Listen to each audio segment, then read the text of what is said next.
మా లక్కీ గారిని అయితే ఈ పూట కట్టేశానండి.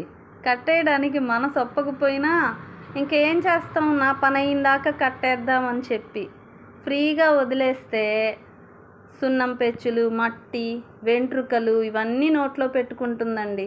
చచ్చిపోయిన పురుగులు ఎక్కడ దొరుకుతున్నాయో ఏమో బయటంతా తిరిగి తిరిగి ఎతికి తినేస్తుంది. తిన్న ఫుడ్ వామిట్ చేస్తుంది.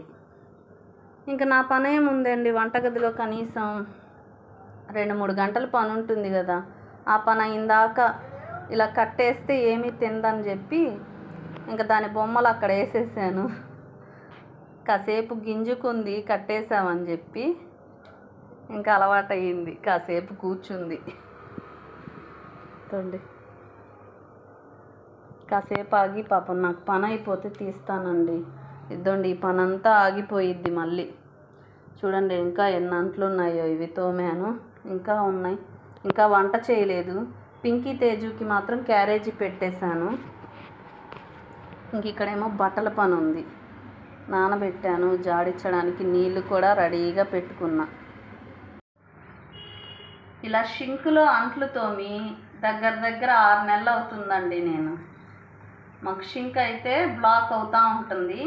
నేనే బాగు చేసుకున్నా, తప్పదు కదా. ఇదేంటి డోమెక్స్ పౌడర్ వస్తుంది కదా, హార్పిక్ డోమెక్స్ పౌడరు.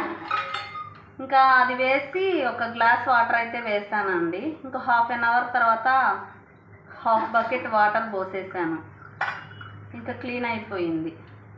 పద్దాక షింక్ కూడా బ్లాక్ అవుతుందని చెప్పి ఇంటికి వచ్చాక బయటే ఎక్కువ కడుగుతున్నా.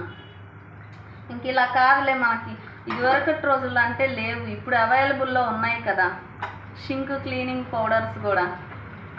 ఇంకెందుకులే ఇబ్బంది అని చెప్పి ఆ పౌడర్ వేసి క్లీన్ చేసుకున్నా. బయట చేయడం అంటే నీళ్ళు ఎక్కువ పడతాయండి మనకి. ఇలా షింకులో అయితేనే తక్కువ నీళ్ళు పడతాయి. ఇంకా అందుకని చెప్పి పౌడరే రెడీగా పెట్టుకుంటే పోయిద్ది కదా.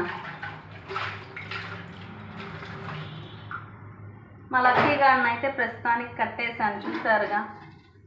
ఏం చేస్తామండి, బయట అంతా ఆ దొరికిన చెత్త చెదారం, మట్టి, మశానం అంతా తింటుంది పాపం. అందుకని చెప్పి మనకేం వంటగదిలో మామూలు పనులు ఉండవు, కనీసం 2-3 గంటల పని ఉంటుంది కదా. ఆ పని అయ్యే వరకు కట్టేసి తీసేస్తానండి, మళ్ళీ ఫ్రీగా వదిలేస్తాను. వీడియో నచ్చితే లైక్ చేయండి అబ్బా, మా వీడియోస్ నచ్చితే.